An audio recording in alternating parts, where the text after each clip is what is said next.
মায়ের হাতের মাছের বোনা বড় কাতল মাছ, এই যে কাতল মাছের বোনা খাচ্ছি বসে। মায়ের নিজে রান্না করেছে, তো আমার ছেলেও খাচ্ছে। আমরা সবাই আজকে মাছের মাথা দিয়ে, কাতল মাছের মাথা দিয়ে ভাত খাচ্ছি, ঠিক না আব্বু? তো বড় মাছ এনেছিল, ওই যে আমার ছোট মেয়ে মাছ খাচ্ছে, বড় মাছ। হ্যাঁ আম্মু, তুমি কি খাচ্ছ?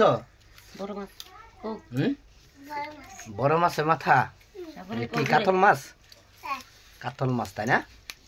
তো আমার ছেলে এখন মাছ খাবে, আমাকে বলতেছে হ্যাঁ আমি খাইয়ে দেওয়ার জন্য, সে কাটা খেতে পারবে না, তাই না? আমার ছেলেকে আমি খাইয়ে দেব, আমিও খাবো। এখানে আমরা সবাই একসাথে খেতে বসেছি। তো মায়ের হাতে রান্না করার স্বাদ আমার কাছে অনেক ভালো লাগে। অবশ্যই আপনাদের সবাই আমার মায়ের জন্য অনেক অনেক দোয়া করবেন।